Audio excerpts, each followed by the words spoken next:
হঠাৎই বঙ্গোপসাগরের আকাশে বাড়ছে উত্তেজনা। আবহবিদদের চোখ এখন এক নতুন বিপদের দিকে। মলাক্কা প্রণালীর কাছে তৈরি হয়েছে এক শক্তিশালী আবহাওয়া, যার নাম সেনিয়ার। কিন্তু এই নতুন ঘূর্ণিঝড় কি বাংলার দিকে এগোবে, নাকি অন্য কোথাও তৈরি করবে বিপর্যয়? এই প্রশ্নই এখন ঘোরাফেরা করছে আবহাওয়া দপ্তরের করিডোরে। বুধবার ভোরেই নিশ্চিত হয়েছে মলাক্কা প্রণালীর কাছে যে অতি গভীর নিম্নচাপ ঘনীভূত হচ্ছিল, সেটি ঘূর্ণিঝড়ে পরিণত হয়েছে। সংযুক্ত আরব আমিরশাহির দেওয়া এই ঝড়ের নাম সেনিয়ার, যার অর্থ সিংহ। সুতরাং নামই বলে দিচ্ছে শক্তি এর কম নয়।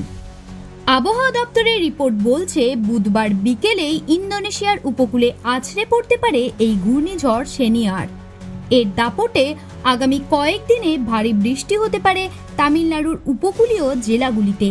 ভারী বৃষ্টি হওয়ার সম্ভাবনা রয়েছে কেরল, অন্ধ্রপ্রদেশ এবং আন্দামান নিকোবর দ্বীপপুঞ্জেও।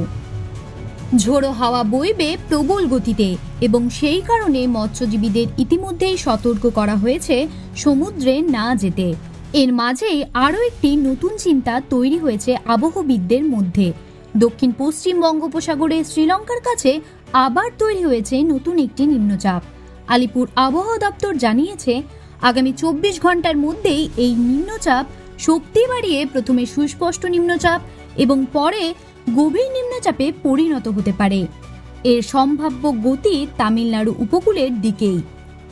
কিন্তু বাংলার জন্য কী বা বার্তা? আবহাওয়া দপ্তর সূত্রে খবর, এই মুহূর্তে এই দুই নিম্নচাপ বা ঘূর্ণিঝড়ের কোনোটাই বাংলায় সরাসরি প্রভাব ফেলবে না।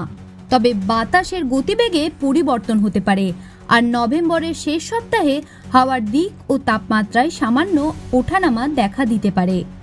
বুধবার দক্ষিণবঙ্গের বেশ কয়েকটি জেলায় তাপমাত্রা সামান্য কমেছে। ভোরের দিকে কুয়াশার আচমকা উপস্থিতি আরও ঠান্ডার ইঙ্গিত দিচ্ছে। আগামী 24 ঘন্টায় রাতের তাপমাত্রায় বড় পরিবর্তন হবে না, তবে পরবর্তী 2 দিনে তাপমাত্রা 2 থেকে 3 ডিগ্রি পর্যন্ত বাড়তে পারে। সকালে কুয়াশা বাড়বে আগামী 3 থেকে 4 দিন, তবে রাজ্যের কোথাও এখন বৃষ্টির সম্ভাবনা নেই। কলকাতায় বুধবারের সর্বনিম্ন তাপমাত্রা 16.6 ডিগ্রি সেলসিয়াস, যা স্বাভাবিকের থেকে প্রায় 1.7 ডিগ্রি কম। মঙ্গলবার শহরের সর্বোচ্চ তাপমাত্রা ছিল 26.3 ডিগ্রি, যা স্বাভাবিকের থেকেও কম। অন্যদিকে উত্তর পশ্চিম দিক থেকে ঠান্ডা বাতাস ঢোকার ফলে দক্ষিণবঙ্গে শীতের ছোঁয়া বাড়ছে। বছরের প্রথমবার কলকাতার তাপমাত্রা নামল 16 ডিগ্রির ঘরে। শ্রীনিকেতন, কল্যাণী, আলিপুরদুয়ার, সিউড়ি ও কোচবিহারের মতো জায়গায় তাপমাত্রা নেমেছে 13 ডিগ্রির ঘরে। এই মুহূর্তে সমুদ্র অশান্ত, আকাশে তৈরি হচ্ছে একাধিক নিম্নচাপ। তাই আবহবিদরা সতর্ক দৃষ্টি রেখে চলেছেন, কারণ যে কোনো সময়ে এই ঘূর্ণিঝড় সেনিয়ার দিক পরিবর্তন করে নতুন চমক দিতে পারে। তবে বাংলার জন্য আপাতত স্বস্তির খবর, আগামী এক সপ্তাহে আবহাওয়ায় বড় কোনো বিপর্যয় বা বৃষ্টির সম্ভাবনা নেই। তবুও চোখ রাখতে হবে আবহাওয়ার পরবর্তী আপডেটে, কারণ বাংলার শীত আসছে ধীরে ধীরে, আর বঙ্গোপসাগরের বদলে যাওয়া মেজাজ সবসময়ই রাখে অনিশ্চয়তার ছাপ। জ্যোতি সরকারের রিপোর্ট, হেডলাইন্স কলকাতা। আনন্দ আর ভালোবাসার দীপ্তিতে গড়া সমুজ্জ্বল পরমা, ঠিক তোমারই মতো। শ্যাম সুন্দর কোম্পানি জুয়েলার্স, আগরতলা, উদয়পুর, ধর্মনগর, কলকাতা।